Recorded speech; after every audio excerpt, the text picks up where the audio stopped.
السلام علیکم.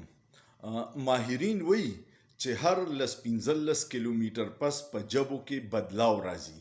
لکه مونږ په خیبر پښتونخوا کې ټول پښتو وایو، خو که ته د سوات پښتو وګورې نو هغه ډېره نرمه خوږه ژبه ده. بیا چې لاندې راځې دېخوا بټخیله مردان وګورې هغې کې بدلاو راغلی. صوابۍ چارسده کې هم ډېر الفاظو کې بدلاو راغلی. د پېښور د ژبې خپل رنګ دی. او بیا چې دې طرف ته لاړ شې کوهاټ وګورې نو هغې کې هم ډېر الفاظ جدا دي. او بنو ته چې ورسې نو بالکل داسې ده چې د پېښور سوات مردان خلک په هغې ډېر په مشکله پوهېږي.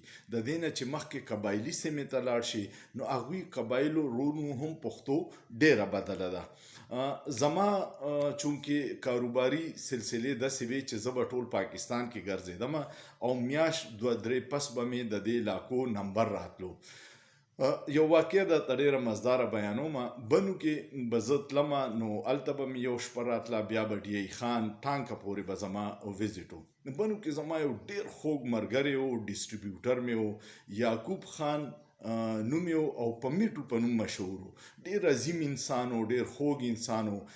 تاسو کو یاد شي په سوات کې د ډي اس پي په جنازه کې یو خودکش شوی وه چې کم کې 85 کسان شهیدان شوي وو، پای کې یعقوب صاحب هم شهید شوی و.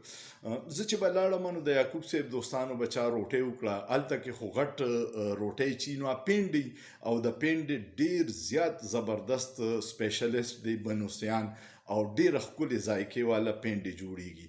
نو زه چې به اکثر لاړم د هغوی چا دوست به روټۍ کړې وه. یو ورځ مونږ له روټۍ شوې وه چې روټۍ دې نیمې ته لاړه نو د هغې کوربه یو نوکر راغی او یو ډېر عجیبه فکرې وې. هغه وویل چې لږکه میلمه به انبان شړپئ. زمونږ خو بالکل د سر نه تېره شوه چې دا دې څه وایي. هغه کوربه وانه اورېده نو د نوکر ورته دوباره لږ تیز وي چې لږکه میلمه به انبان شړپئ.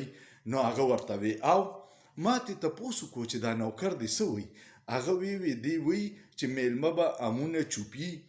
ما باندې ډېره عجیبه ولګېده او اوس راته دا خبره په دې رایاده شوه چې د 75 سال کې مونږ ته پته نه وه چې زمونږ د دې ملک دا انبان څوک شړپئ، ځکه چې هغوی په داسې ژبه کې دا کار کو چې عام عوام ترې نه و خبر.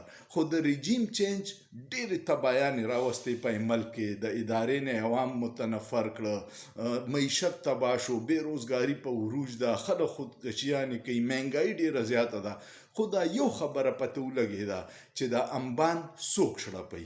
امید لرم تاسو به دا ویډیو خوښه شوي. د بنو دوستان او دا ټول پې کمنټ وکړئ چې دا خبره صحیح ده چې لږکه میلمه به انبان شړپئ. نو مونږ ته هم پته ولګېده عام عوامو ته، مخکې په دې نه و پوهه چې د دې ملک دا امونه دا خواږه څوک لوټي او څوک یې چوپي. سوچ پې وکړئ، په سوچ کې څه ګناه نه ده. شکریه.